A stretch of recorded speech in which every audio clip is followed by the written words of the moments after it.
Ya, dalam segmen Lindung Diri, Lindung Semua, sudah pastinya kita nak bercerita tentang bagaimana penglibatan pihak swasta demi kejayaan vaksinasi dan juga program imunisasi COVID-19 kebangsaan dan juga sektor perubatan swasta juga sebenarnya amat penting dalam kita memberikan bantuan ataupun kita mendampingi keperluan fasiliti kesihatan, khususnya apabila fasiliti kesihatan kerajaan juga sudah pun mula berada pada tahap optimum untuk digunakan sepenuhnya. Untuk kita bercakap lebih lanjut tentang pelibatan sektor swasta demi kejayaan vaksinasi negara, kita terus saja bersama dengan Dr. Anas Alam Faizli yang juga merupakan Ketua Pegawai Eksekutif Protect Health Corporation.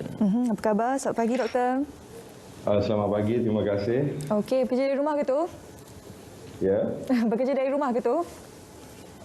Bekerja dari mana-mana untuk ubat COVID-19, insyaAllah. Yalah, situasi sekarang kan kita perlukan fleksibiliti. Okey, Doktor, kita nak cerita berkenaan vaksin, vaksinasi negara bagi penglibatan pihak swasta. Difahamkan untuk bulan Jun ini, bermula bulan Jun ini, kita akan menggerakkan lebih banyak lagi PPV dan sebagainya, dan ini akan melibatkan pihak swasta lah. Jadi bagaimana setakat ini persediaan daripada pihak swasta sendiri untuk mempercepatkan lagi program PICK ini? Terima kasih Syuhaida. Protect Health seperti yang semua maklum dilantik sebagai pelaksana penglibatan pengamal perubatan swasta oleh Kementerian Kesihatan Malaysia. Lantikan ini berlaku pada bulan Mac dan dengan sasaran untuk memberi vaksin kepada 30% daripada jumlah sasaran untuk mencapai herd immunity.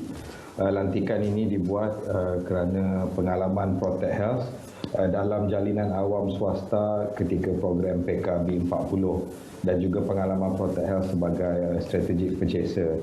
Dan seperti yang Syuhaida maklum, dengan PPV mega yang akan dibuka, ada melibatkan penglibatan pengamal perubatan swasta, dan perancangan sedang dilakukan dengan teliti berbekalkan pengalaman-pengalaman kerajaan membuka PPV AstraZeneca dan PPV awam yang lain, Syuhaida. Ya, Tuan, untuk kita melihat bagaimana kita melihat kepelbagaian ataupun variasi yang telah pun diwujudkan melalui Pusat Pemberian Vaksin atau PPV, bukan saja fasiliti kesihatan kerajaan tetapi juga fasiliti swasta juga turut digerakkan.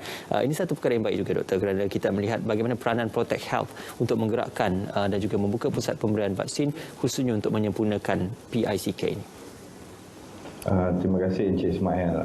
Jadi kalau saya boleh terangkan sedikit apa beza PPV awam dan PPV swasta. Jika kita di PPV awam ada dua fungsi utama, iaitu fungsi KKM dan bukan fungsi KKM.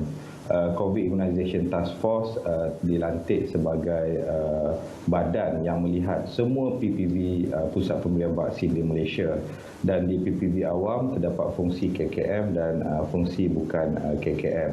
Ya. Manakala penglibatan pengamal perubatan swasta pula mempunyai dua kaedah. Pertama, pengamal perubatan swasta terlibat membuka pusat pemberian vaksin di fasiliti masing-masing. Maksudnya di general practitioner, di klinik pakar, di hospital swasta dan juga di pusat jagaan ambulatory care center. Maksudnya PPV ini adalah di bawah kendalian pengamal perubatan swasta. Semua orang awam jika mendapat lokasi vaksin dalam MySejahtera menuju ke PPV swasta ini, mereka boleh ke sana. Vaksin diberikan oleh kerajaan dan orang awam tidak perlu membayar apa-apa pun menerima vaksin di PPV swasta. Kaedah kedua pula adalah penglibatan pengamal perubatan swasta di PPV di luar fasiliti mereka. Maksudnya healthcare organizer daripada swasta pergi ke PPV mega, contohnya di PPV AstraZeneca, dan melaksanakan tugas-tugas kesihatan, terutamanya stesen 3 iaitu pre-vaccination assessment, stesen 4 iaitu stesen pemberian vaksin dan juga pengurusan adverse effect AEFI management.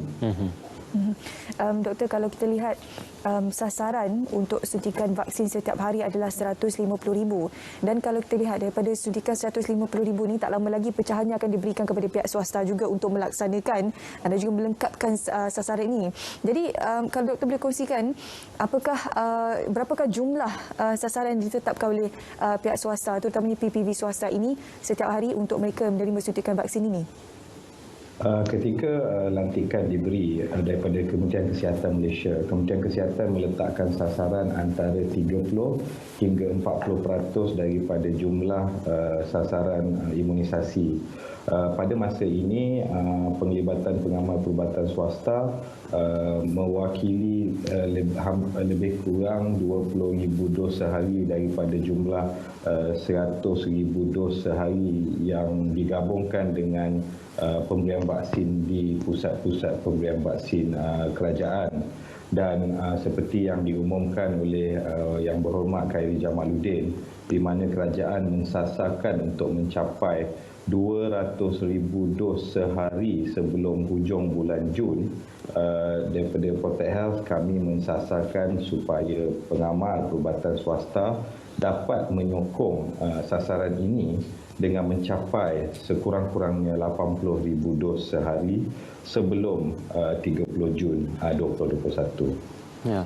Doktor, melihatkan kepada jangkitan kes yang tinggi di tempat kerja, khususnya di kawasan-kawasan industri dan juga di kawasan perkilangan, ini menuntut untuk majikan ataupun pemilik kilang, malah pemilik perindustrian ini untuk mempercepatkan proses imunisasi bagi pekerja-pekerja dan juga staf mereka. Jadi dalam perihal ini, apakah respon daripada pihak Protect Health untuk melihat kerjasama yang mungkin boleh diwujudkan dengan pihak industri ataupun pihak perkilangan supaya boleh memberikan jumlah vaksin yang besar dan juga dimulakan program vaksinasi secara besar-besaran, khususnya untuk industri perkilangan? Saya difahamkan CITF bersama dengan kementerian berwajib telah banyak melaksanakan perbincangan mengenai tajuk ini. Fokus utamanya adalah critical economic sector. Maksudnya fokus utamanya adalah barisan ekonomi yang perlu berjalan walaupun PKP. Contoh mudah, sektor makanan, pasar burung dan lain-lain. Jadi secara peribadi saya juga melihat keperluan mereka untuk diberi vaksinasi, dan framework serta perincian akan diumumkan oleh pihak berwajib COVID Immunization Task Force.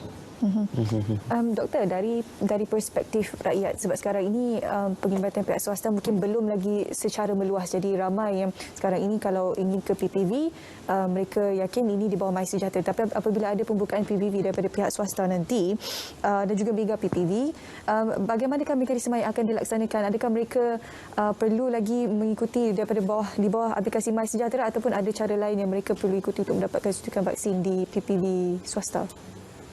Saya faham confuse yang berlaku apabila pengumuman fasiliti swasta terlibat dalam PICK.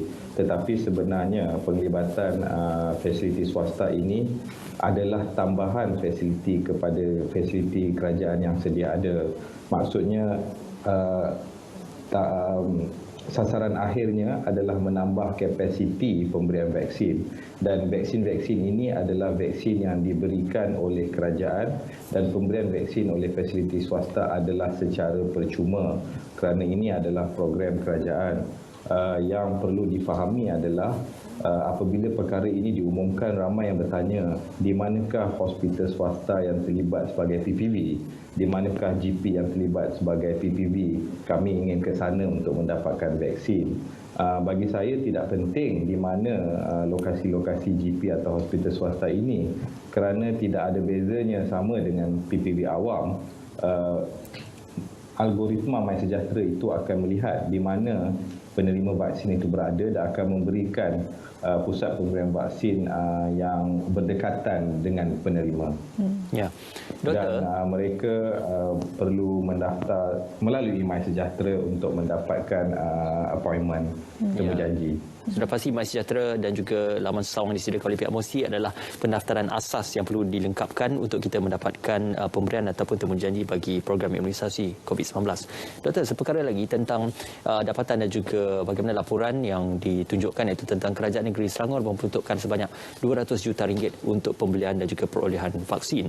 Jadi ini perkara ini telah menimbulkan mungkin pandangan positif tentang bagaimana keseriusan Kerajaan Negeri dalam memberikan vaksin khususnya kepada rakyat, dan juga ini telah pun diikuti oleh kerajaan negeri-negeri yang lain.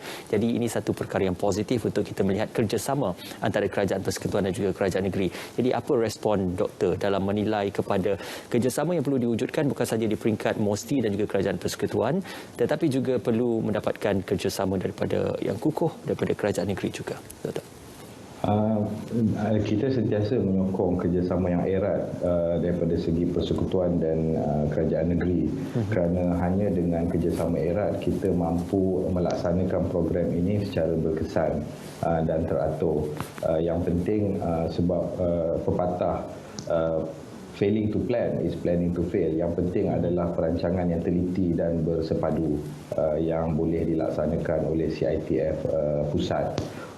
Dan saya ingin ambil kesempatan ini, kalau Encik Ismail tahu, Kementerian Kesihatan Malaysia sekarang dibebani dengan tugas kerja yang sangat berat. Dan bilangan katil-katil ICU juga sudah penuh, dan kita perlukan Kementerian Kesihatan Malaysia untuk fokus melawan pandemik ini. Dan saya ingin ambil kesempatan ini untuk menyeru semua pengamal perubatan swasta untuk terlibat dalam program vaksinasi negara.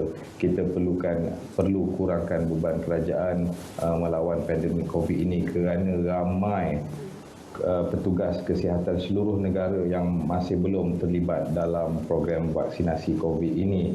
Dan saya ingin mengambil peluang ini untuk menyeru semua 9,000 fasiliti swasta untuk menyertai program imunisasi COVID kebangsaan.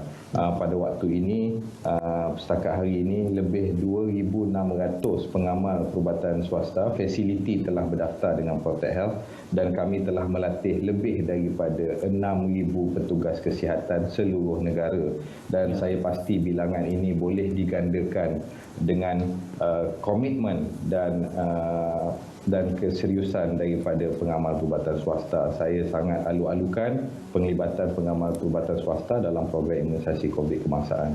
Okey, baik. Perkongsian yang konklusif dan juga satu pandangan yang baik juga. Terima kasih diucapkan kepada Dr. Anas Alam Faizli yang juga merupakan Ketua Pegawai Eksekutif Protect Health Corporation. Terima kasih, Doktor. Sama Terima kasih, Doktor. Terima kasih.